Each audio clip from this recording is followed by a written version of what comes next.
Alors nous voici donc Khalil, mais bonjour. Bonjour professeur. Voilà, nous sommes donc là à Alger dans le salon international du livre d'Alger, le SILA. Je dois dire que personnellement je suis impressionné.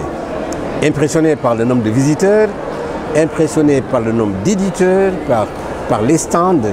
Je suis impressionné par tous ces ouvrages en français, en arabe, et ce mouvement, cette foule qui me donne plus que l'impression d'un roman, en fait, ce salon.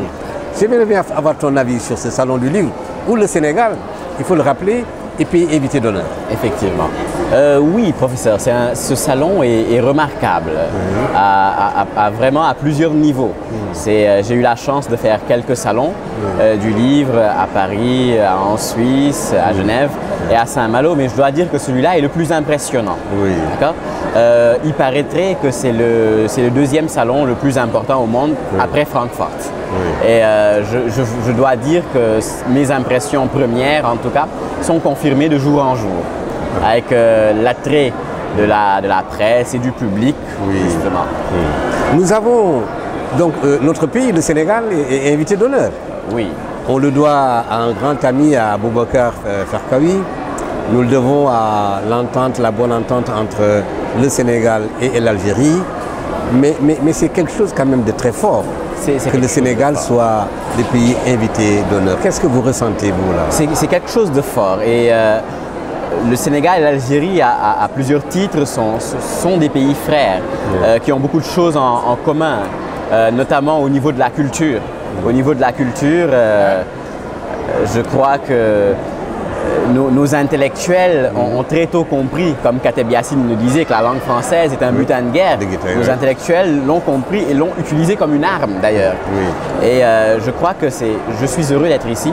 Et déjà, l'accueil chaleureux qui nous est fait témoigne de ce que vous disiez tout à l'heure. Oui, moi j'ai dit ce salon, c'est vraiment à lui seul une œuvre littéraire. Exactement. Hein? Exactement. C'est un sentiment que je ressens personnellement.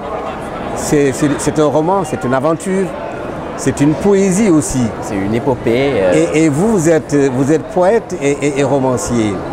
Vos œuvres sont présentes ici. Qu'est-ce que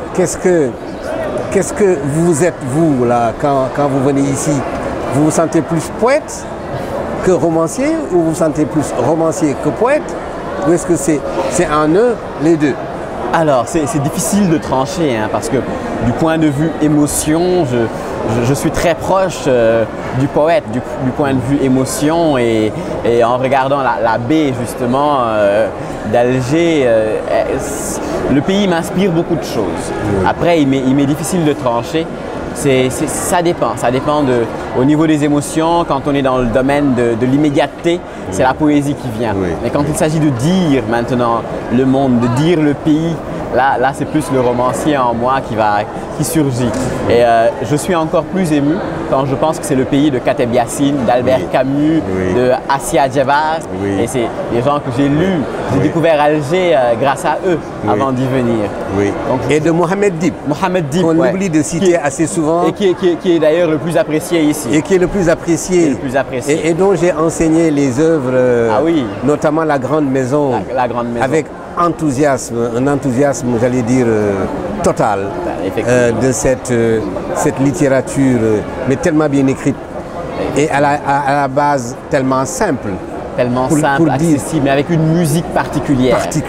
Voilà. Et j'aime bien rappeler aux gens que si la littérature algérienne c'est vrai, il y a Kateb Yassine et tout qui est un monument, mais on ne peut pas oublier Mohamed Dib. Alors vous-même, vous avez produit un roman. Et quand on parle de Khalil, on pense à ce roman-là. Oui. On pense à ce roman. Et il est quelque chose de singulier là-dedans. C'est une histoire qui concerne aussi d'une certaine manière l'Algérie. Effectivement. Alors en quoi pensez-vous là? Cette histoire concerne l'Algérie parce que le thème touche plusieurs pays, que ce soit du Maghreb, de l'Afrique subsaharienne. C'est le terrorisme, c'est le devenir terroriste en fait, c'est les moyens d'embrigadement et ce qui pousse un jeune à à épouser cette voie-là. Oui. Je crois. Oui. Vous l'avez écrit et on est frappé aussi par votre manière d'écrire. Vous avez lu beaucoup d'auteurs, dont certains Algériens. Est-ce que vous pensez que quelques-uns de ces auteurs ont dû influencer votre écriture? Grandement, grandement. Je crois que parmi eux, Albert Camus a grandement influencé mon écriture. Et ce n'est pas le seul. Il y a Thomas Wolfe, il y a Cesare Pavese. Donc je crois qu'à travers ce roman, je rends la monnaie de leurs pièces à mes maîtres en fait. Vous les appelez des maîtres. Moi je suis un peu frappé par le fait que une de vos références en matière de littérature, c'est Pavese. Et Pavese n'est pas un jeune écrivain.